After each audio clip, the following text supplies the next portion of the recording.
আসসালামু আলাইকুম। Pants and বার্ডসের পক্ষ থেকে সবাইকে শুভেচ্ছা জানিয়ে শুরু করছি নতুন একটি ভিডিও। আমরা আজকে আসছি মিরপুর 6 একটি পিজন লফটে। এখানে ভালো ভালো জাতের গিরিবাজ কবুতর কালেকশন আছে। তো আমরা বাকি কথা ভাইয়ের মুখে থেকে শুনবো। তো আমরা পরিচয় হবো আজকে মিলন ভাইয়ের সাথে। মিলন ভাই আছে। তো আসসালামু আলাইকুম মিলন ভাই, ভালো আছেন? আজকে আসলাম আপনার বাসায় যে ভালো ভালো জাতের কিছু গিরিবাজ কবুতর আছে, এই সম্বন্ধে আপনার মুখে আমরা কিছু শুনতে চাই। মানে কবুতর সম্বন্ধে আমাদের একটু পরিচয় করাই দিবেন যে কী কী জাতের আপনার কাছে কবুতর আছে। আমার কাছে বিশাল মাশাআল্লাহ মোটামুটি গিরিবাজের ভালো ভালো কিছু ব্রিডের কবুতর আছে। বিভিন্ন জায়গাতে আমি কালেকশন করা এই কবুতরগুলো। এখানে ধরেন না গিরিবাজের সবুজ গলা থেকে শুরু করে জিরা গলা, তারপরে পাঙ্খি লাইনের কিছু কবুতর আছে, এরপরে দিয়া আরও কালো গলা, সাপচিলা, মোটামুটি বিভিন্ন টাইপের বাঘা টাইপের কবুতর, এগুলো আর কি মোটামুটি আমার কাছে কালেকশন আছে। হাই ফ্লায়ার যেগুলো দিয়ে রেস করা হয়। তো ভাই আপনি এই শীতের যে সিজনটা গেল, এই সিজনে কত কিলো পর্যন্ত এবার রেস করে? আমাদের আল্লাহর রহমতে এবার আসলে আমরা ছোটোখাটো ক্লাব হিসাবে আমাদের 31 কিলো পর্যন্ত খেলা হয়েছে। 31 কিলো খেলা হয়েছে। তো আল্লাহর রহমতে সামনের দিকে আরও বড় টুর্নামেন্টে খেলার ইচ্ছা আছে। বাদ বাকিটা আল্লাহর উপরে। তো ভাই এইবার আপনি কয় পিস কবুতর রেস যে করানো হয়েছে, এটা কত পিস কবুতর দিয়ে করে? এবার আল্লাহর রহমতে আমাদের ফাইনালে 10 পিস করে কবুতর হয়েছে, কিন্তু কাউন্ট হয়েছে আমার 6 পিস। 6 পিস কাউন্ট হয়েছে, সেকেন্ড পজিশনে আছে। এই আর কি। তো মিল ভাই, আপনার তো মোটামুটি যে বেশ কিছু কবুতর আছে, আমি দেখলাম আপনার সেট আপটা খুবই সুন্দর।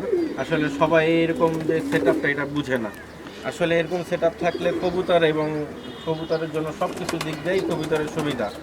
কবুতর অসুখ বিসুখ কম হবে, যথেষ্ট পরিমাণে আলো বাতাস পাচ্ছে। তো এই কবুতরের মেনটেন্যান্সের ব্যাপারে আমাদের কিছু বলবেন, যাতে করে যারা নতুন কবুতর পালতে আগ্রহী তাদের সুবিধা হয়, যাতে অনেক সময় কবুতরের পরিষ্কার পরিচ্ছন্নতা থাকলে অসুখ বিসুখ কম হয়। এই সম্বন্ধে যদি আমাদের বলেন যে কবুতর কীভাবে মেনটেন করা উচিত যারা নতুন কবুতর পালা শুরু করবে। আসলে কবুতর মূলত ব্যাপারটা হচ্ছে কি শখের জিনিস। তো শখ থেকে এক সময় বিজনেস পর্যায়ে চলে যায়। কিন্তু তারপরে দিও আমার মতে যারাই কবুতর পালুক, নতুন হোক আর পুরাতন হোক, কিন্তু কবুতরের ভালো মতো যত্ন সহকারে পালতে হবে। শুধুমাত্র যদি মোটামুটি বিজনেসের জন্য পালে, তাহলে আমি মনে করি যে এটা একদম হয়ে যায়। কিন্তু তাদেরকে ওইভাবে প্রপারলি আপনার টেক কেয়ার করতে হবে। তার অ্যাকোমোডেশন থেকে শুরু করে তার খাবার দাবার সব কিছুর দিকে খেয়াল রাখতে হবে। যদি পালতে মন চায়, যেই পালুক, কিন্তু পালতে মনে চাইলে পালার মতন পালবে। আর না হলে শুধু এই বোবা জানোয়ারদেরকে কষ্ট দেওয়ার কোনো মানি হয় না।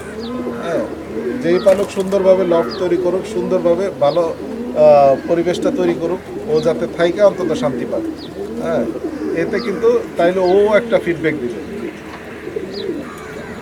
কবুতরের যে বর্জ্যটা আছে, এটা মধ্যে পানি পড়লেই গ্যাস তৈরি হয়, আর এই গ্যাসের থেকে কিন্তু মূলত কবুতর অসুস্থ হয়ে যায়। তো এর মধ্যে আমার লফটগুলা সবগুলা ভাগ করা আছে। ফ্লাইংয়ের লফট আলাদা, ফ্লাইংয়ের লফটটা ওই পাশে, আর এখানে যারা আছে সব রেস্টে আছে।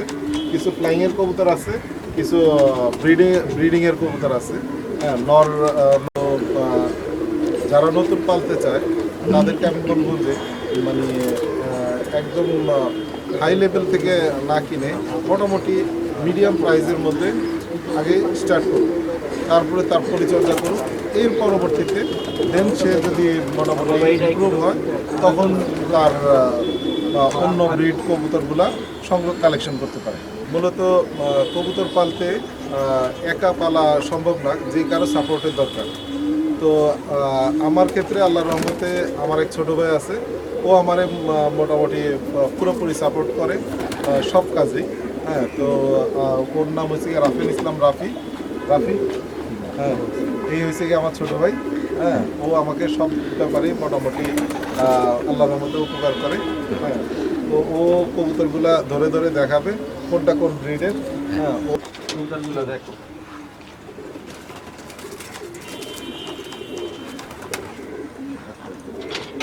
এটা কি জাতের কবুতর তুমি বের করলা? এগুলো ভাই বাঘা লাইনের ব্লাড লাইন, বাঘা জাতের কবুতর, হ্যাঁ খুবই পুরানো ব্লাড লাইন। অনেক পুরানো ব্লাড লাইন, এই ব্লাড লাইনগুলো আপনার খুবই রেয়ার, এগুলো মার্কেটে এখন পাওয়া যায় না, পাওয়া যায় না। যাওয়াও পাওয়া যায় শুধু কয়েকটা সিনিয়রদের বাসায় পাওয়া যায়।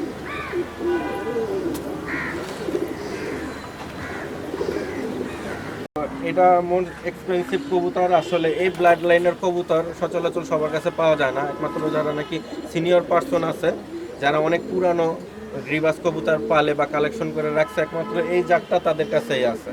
এছাড়া সচরাচর এটা আপনি হাটে বাজারে গেলেও পাবেন না, একমাত্র যারা নাকি লফট আছে ওই লফটে আসলে এরকম ভালো ভালো জাতের হয়তো কালেকশন পেতে পারেন।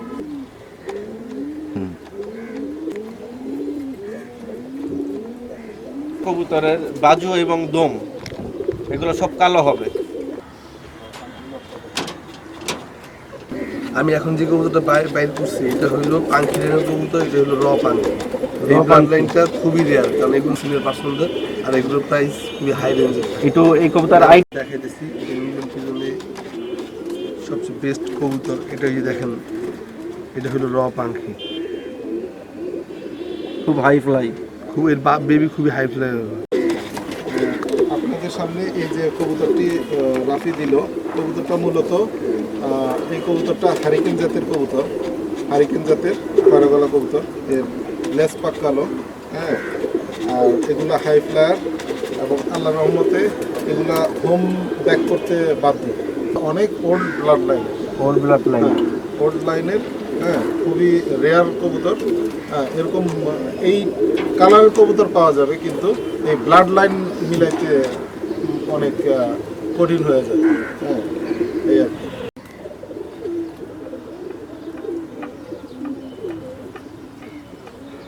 এগুলা মূলত লেস পাক কালো হবে, হ্যাঁ, আর সাপচিলা টাইপের, পিঠে লাল বার থাকবে, হ্যাঁ, এই টাইপের হয়, হ্যাঁ, আর হাই ফ্লায়ার হয়। এগুলো আমার ব্রিডিংয়ের কবুতর, হ্যাঁ, এগুলো দিয়ে ব্রিড করাই। আপনাদের সামনে যে রাফি যে আরেকটা কবুতর দিল, এই কবুতরটা মূলত মাদি কবুতর, হ্যাঁ, মাদি কবুতর খয়রা গলা লাইনের। হ্যাঁ, এই কবুতরটা অনেক পুরাতন জাতের কবুতর, হ্যাঁ, পুরাতন জাতের কবুতর। এর চোখ মাশাল্লাহ, আর চোখ এবং শেপ, ওর বডি ফিটনেস খুব ভালো। ফেসটা তো ভয়ঙ্কর মনে হচ্ছে। হ্যাঁ হ্যাঁ, আল্লাহ রহমতে ওর বাচ্চা কাচ্চাও ভালো, রেজাল্ট ভালো। রেজাল্ট ভালো।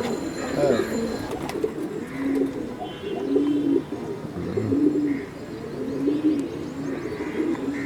কিভাবে ভাই এই কবুতরগুলো ভাগ করছে এই সম্বন্ধে ভাইয়ের কাছে আমরা জেনে নিব। তো ভাই আপনি একটু বলবেন আমাদের যে কিভাবে আপনি এই কবুতরগুলো আলাদা আলাদা করছেন, বা কি কি নর মাদি কি আলাদা বা নর মাদি একসাথে কিভাবে আপনি কবুতর খাঁচার ভিতরে রাখেন এই সম্বন্ধে আমাদের একটু বলবেন। আসলে মূলত এখানে এখানে ব্রিডিংয়ের যে নরগুলো আছে, ব্রিডিংয়ের নরগুলো এখানে আছে, হ্যাঁ, আর কিছু বেবি আছে এর মধ্যে, ব্রিডিংয়ের নরগুলো আছে। আরেক বেস আছে, আমার 2 বেস থাকে, এক বেস অলরেডি এখন বর্তমানে ব্রিডিংয়ে আছে। ওদেরকে মোটামুটি বাচ্চা হওয়ার পরে এরপর আবার ওরা রেস্টে চলে যাবে, এরপরে আবার এই ব্রেডগুলা নিচে চলে যায়, নিচে চলে যায়। নিচে চলে যাবে। মানে এখন বর্তমানে এই সেটআপটা এরা সব রেস্টে নর, আছে, হ্যাঁ, রেস্টে আছে সব নর। সব নর। হ্যাঁ, আর এই পাশের যে খাঁচাটা আছে এটা আর এই পাশের খাঁচাটা মূলত বেবিগুলো রাখা হয়েছে। হ্যাঁ, এই বেবিগুলো ধারণা আরেকটু পোক্ত হওয়ার পরে ওদেরকে লাইন লাফে মানে এই খাঁচার ভিতরে আপনি যেই বিট মানে বিটগুলা করান অর্থাৎ থরের মানে ইয়াগুলা থরের কবুতর বেবিগুলো এখানে নিয়ে এসে রাখছে। যখন এগুলো একটু বড় হবে মানে ভালো একটু ফ্লাই করতে পারবে তখন অন্য সাইডে নিয়ে যাবে। আর উপরে কিছু বড় কবুতর আছে, হ্যাঁ, মাদি কবুতর আছে, এগুলো উপরে সব মাদি কবুতর। মাদি কবুতর আছে। হ্যাঁ, আর এই সাইডে মূলত এখানে মাদি কবুতর সব ব্রিডের, এগুলো সব এখানে যা কবুতর আছে সব মাদি। ব্রিডের মাদি কবুতর। আর এই সাইডে রাখা হয়েছে আপনার সব নর কবুতর, ফ্লাইংয়ের সব নর কবুতর, নর কবুতর, মানে ফ্লাইংয়ের কবুতর। যা আছে এগুলো সব ফ্লাই। হ্যাঁ, এগুলো Fly সব করা ফ্লাইয়ের নর কবুতর। হ্যাঁ, আর আরো কিছু ফ্লাইং কবুতর আছে, ওই আমার ফ্লাই পাশে? ওই পাশে ফ্লাইং। তাহলে চলেন ভাই আমাদের ওই পাশে একটু কবুতরটা দেখাবেন ফ্লাই। এখানে মূলত ভাই আসলে আমি এখানে 3টা ভাগে ভাগ করা হয়েছে রুম। আমার ফ্লাইংয়ের লট, এটা শুধুমাত্র ফ্লাইংয়ের জন্য।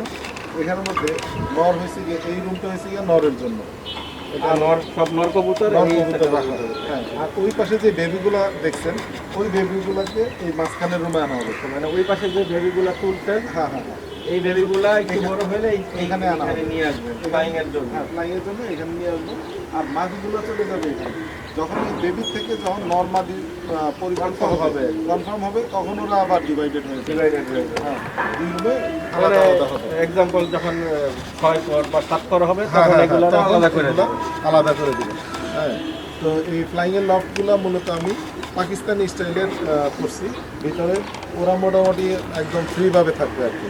মানে রিল্যাক্স রিল্যাক্সে ওরকম মতো গরম থাকবে। মানে আপনাদের এখানে যে সিস্টেমটা দেখলাম ভাই, মানে অর্থাৎ গরমের সময় কবুতরের কষ্ট কম হবে না না, ওরকম হিট গরম থাকবে না। গরম প্লাস শীতেও আল্লাহর রহমতে তেমন কোনো মানে ওদের আলো কষ্ট হয় না। বাতাস পাথর সুন্দর সব কিছু স্পেস আছে। হ্যাঁ ইয়ে আছে। আমি এখন আপনাদেরকে যে কবুতরগুলো দেখাবো এটা হলো আমাদের ফ্লাইং লক। এখানে অল্প কিছু কবুতর রাখা আছে, এগুলো জাস্ট উড়াই আমরা, সিজনের থেকে বেশি উড়াই। আর এখানে অল্প কিছু কবুতর আমরা রাখছি আমাদের ফ্লাইংয়ের উড়ানোর জন্য।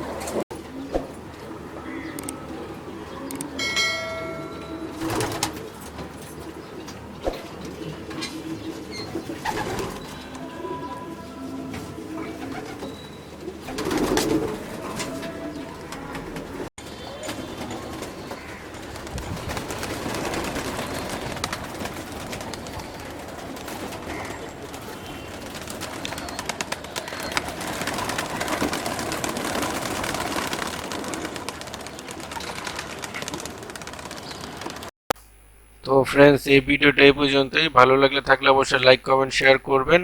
আরেকটি কথা, অবশ্যই এই লফটির আরেকটি ভিডিও হবে। তা আসলে 15 মিনিটের ভিডিও তো সব সম্ভব না, এই জন্য আরেকটি ভিডিও বানাতে হবে। এবং দ্বিতীয় লফটের ভিডিওটি হবে ব্রিডিং রুমের। আমার পিছনে যে কবুতরগুলো দেখতে পাচ্ছেন না, এটা হচ্ছে ব্রিডিং রুম।